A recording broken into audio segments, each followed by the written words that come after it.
Hello dear students, आज हम बात करेंगे क्लासिफिकेशन ऑफ मेटल सोर्सेज, यानी मेटल्स कहाँ कहाँ से आते हैं और कौन कौन से मेटल्स उनमें आते हैं।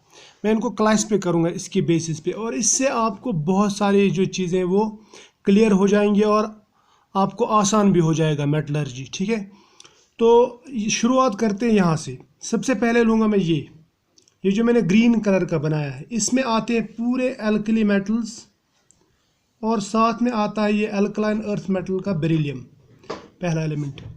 इसको मैं बोलूँगा ये है टाइप 1, ये है टाइप 1 मेटल्स। क्लियर। उसके बाद में इसको बिल्कुल डिटेल में पढ़ेंगे, देखेंगे इसमें क्या होता है। और दूसरा ग्रुप बनता है यहाँ पे, जो ये कलर, दूसरा कलर मैंने दिखाया यहाँ पे, जिसमें आते हैं alkaline earth metals. Alkaline earth metals लेकिन बेरिलियम को छोड़ के, इसको बोलूँगा मैं टाइप 2। ये याद रखना, टाइप 2 बोलूँगा मैं इसको। ठीक है, उसके बाद में आते हैं ट्रांजिशन एलिमेंट्स।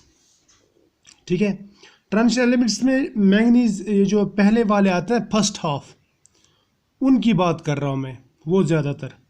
और मैंने इसमें 2 एलिमेंट्स यहाँ पे लगा दिए हैं, यहाँ पे बोरान और एल्युमिनियम।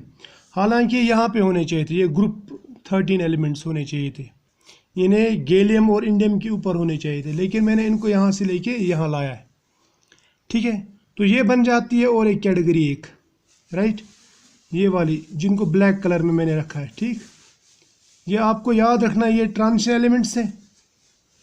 ठीक, लेकिन first half of transition elements, और इसमें सिर्फ मैंने 2 एलिमेंट्स लाए हैं, एक बोरान और एल्युमिनियम। ये बनाएगा टाइप 3 बोलूँगा मैं इसको। ठीक है, ये टाइप 3 एलिमेंट्स, इनका सोर्स अलग है, इनका सोर्स अलग है, इनका अलग है, और मैं बताऊंगा कैसे रहता है इनका सोर्स। बाद में आता है ये, यहाँ से लेके यहाँ तक ये मेटल्स, इसके उधर जाओगे तो आपको नॉन मेटल्स ही मिलेंगे। ठीक है, यानी पीरियडिक टेबल में ये जो second half of transition elements हैं, और पी ब्लॉक जैसे गैलियम, जर्मेनियम, आर्सेनिक, फिर ऐसे इंडियम, टिन, एंटीमनी वगैरह है ना, तो यानी 13, 14 और 15 ग्रुप एलिमेंट्स है ये। ठीक, और ये second half of transition elements, इनको मैंने अलग एक टाइप में बनाया। मैं बोलूँगा ये टाइप 4 है। ठीक है, इसको लिखूँगा मैं, ये है टाइप 4, ये ध्यान रखना। लेकिन इसमें से भी मैंने ये अलग निकाल दिया है, ये वाला देखो, इसके सेंटर में से मैंने काटा है, जिनको आप कॉइनेज मेटल्स बोलते हैं। कॉइनेज मेटल्स को मैंने अलग रखा है, इनको बोलूँगा मैं, ये है टाइप 5। ठीक है, आपको थोड़ा थोड़ा समझ में आया होगा कि ये क्या कर रहा हूँ मैं और ये किस लिए बना रहा हूँ मैं अलग अलग ग्रुप्स। ठीक है, सबसे पहले बात करेंगे हम टाइप 1 की। टाइप 1 मैं दूसरे कलर से लिखता हूँ इसको, थोड़ा सा पहले लिखेंगे हम टाइप 1 मेटल्स। देखो टाइप 1 मेटल्स क्या है। टाइप 1 मेटल्स है एल्कली मेटल्स और एल्कलाइन अर्थ मेटल्स। आप सबको मालूम है टाइप 1 जो रहते हैं ये हाईली इलेक्ट्रोपॉजिटिव रहते हैं। मैं बोलूँगा ये most electropositive metals of periodic table है, ये सबको मालूम है ना। तो मैं लिखूँगा यहाँ पर सबसे पहले, दीज आर हाईली इलेक्ट्रोपॉजिटिव, यानी ये इजीली इलेक्ट्रॉन लूज करते हैं। ठीक है, ये हो गई एक बात इनमें। और इनका जो रिडक्शन पोटेंशियल रहता है वो बहुत ही हाई रहता है। मैं यहाँ पे कहूँगा कि हाई स्टैंडर्ड रिडक्शन पोटेंशियल। ठीक, ये समझ में आया। ये हो गई 2 बातें इनमें, ये चीज़ें आपको मालूम है। अब और जो चीज़ मुझे बतानी है वो ये बतानी है कि ये जो मेटल्स है ना, ये रहते हैं in the form of carbonate या in the form of chloride यानी हैलाइड्स, लेकिन सॉल्युबल हैलाइड्स। ये soluble halides and soluble carbonates बनाते हैं, ये सबको मालूम, और सॉल्युबल सल्फेट्स बनाते हैं। तो ये जो है ना, ये बनाते हैं सॉल्युबल, मैं लिखूँगा यहाँ पे फॉर्म सॉल्युबल सॉल्ट्स, चाहे वो क्लोराइड्स हों, चाहे फिर वो ब्रोमाइड्स वगैरह हों वगैरह, या फिर सल्फेट हो SO4 2 नेगेटिव, या फिर कार्बोनेटिव CO3 2 नेगेटिव। जैसे एग्जांपल बताऊंगा मैं, फॉर एग्जांपल सोडियम क्लोराइड है NaCl, sodium carbonate Na2CO3, these are soluble salts. तो टाइप 1 मेटल्स जो है ना ये सॉल्युबल साल्ट्स की फॉर्म में रहते हैं, और इनको जब हम प्यूरीफाई करते हैं, अगर हमें निकालना हो इनको, तो हम सिंपल इलेक्ट्रोलिसिस से इनको निकाल सकते हैं, ठीक है। अब आता है दूसरा type two metals. Type 2 metals में कौन आता है? टाइप 2 मेटल्स, ये याद रखना, इसमें सॉल्युबिलिटी का भी थोड़ा सा आपको हेल्प मिल जाएगा। टाइप 2 में आते हैं ये magnesium, calcium, strontium, barium, beryllium को छोड़ के। ये जो मेटल्स है ना ये भी इलेक्ट्रोपॉजिटिव रहते हैं, लेकिन इनसे कम रहते हैं। मैं लिखूंगा इलेक्ट्रोपॉजिटिव,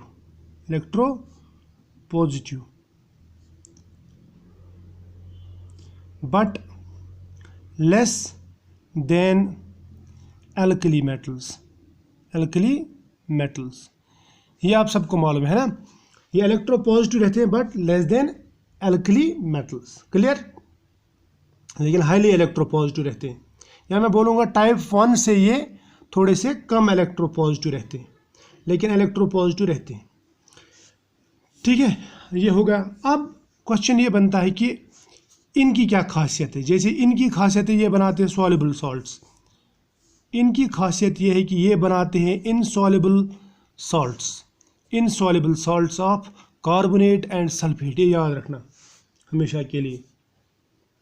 तो मैं लिखूंगा occur as insoluble salts of carbonate and sulphate SO4 2 negative.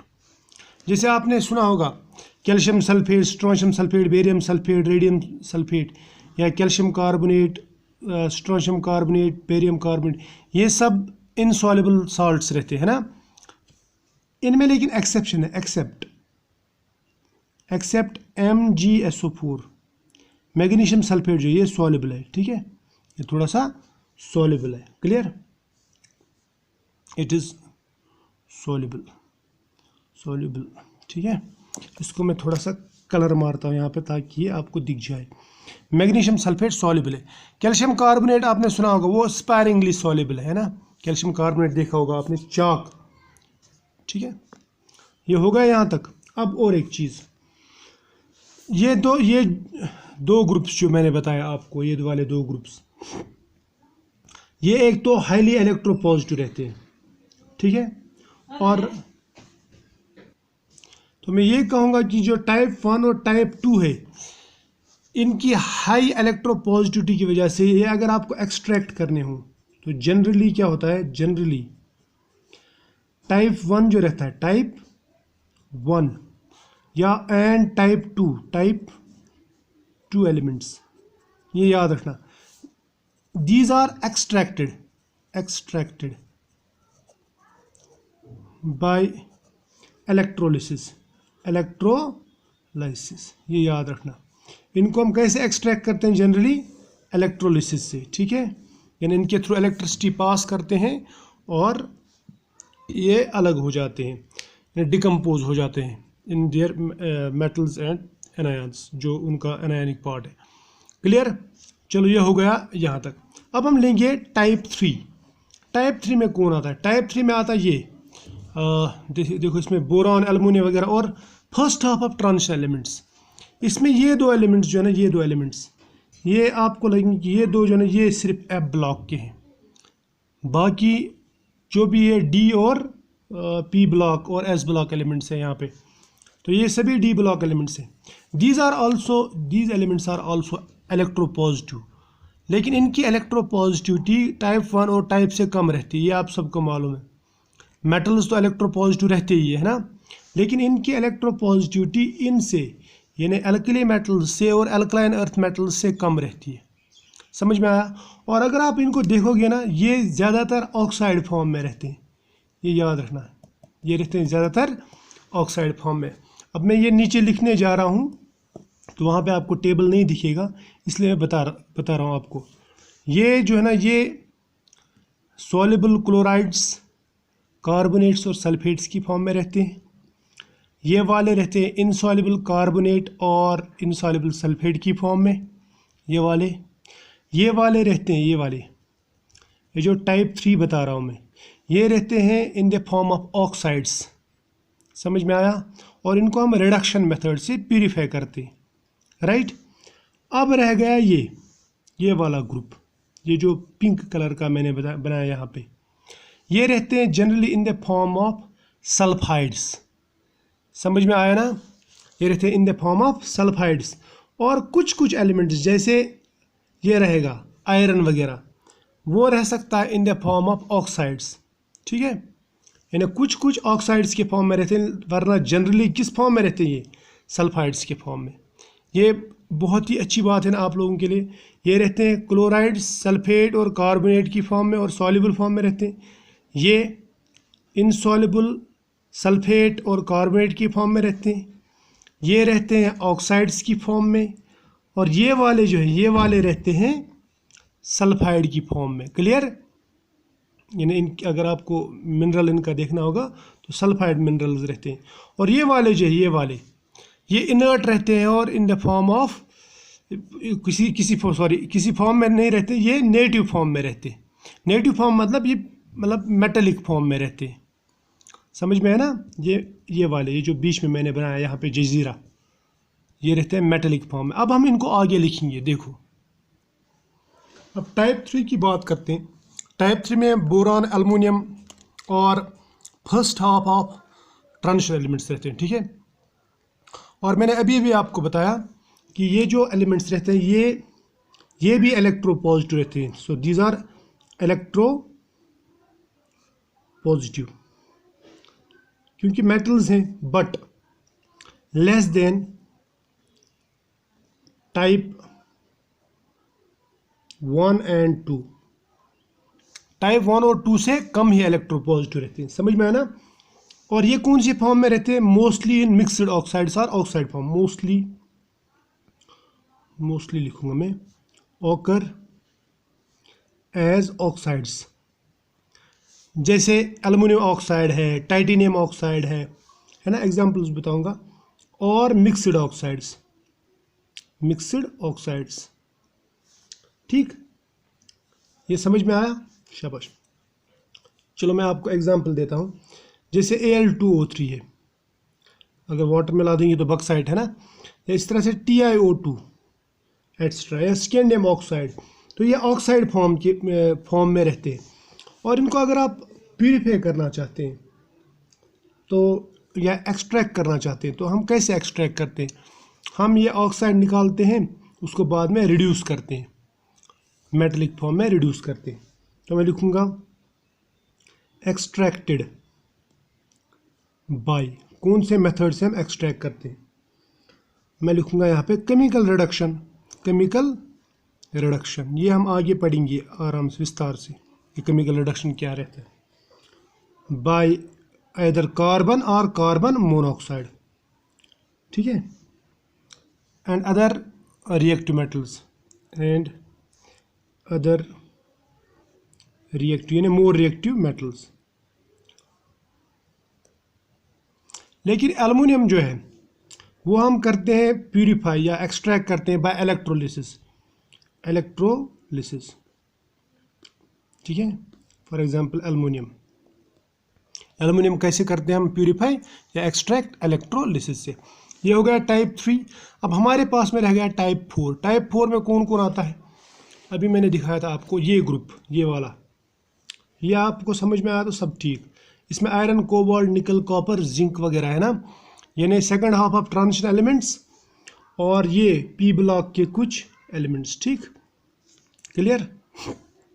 13, 14, 15 group के एलिमेंट्स, इनको हम, ये जो सेंटर में ये कॉइनेज मेटल्स, इनको मैं लास्ट में बताऊंगा।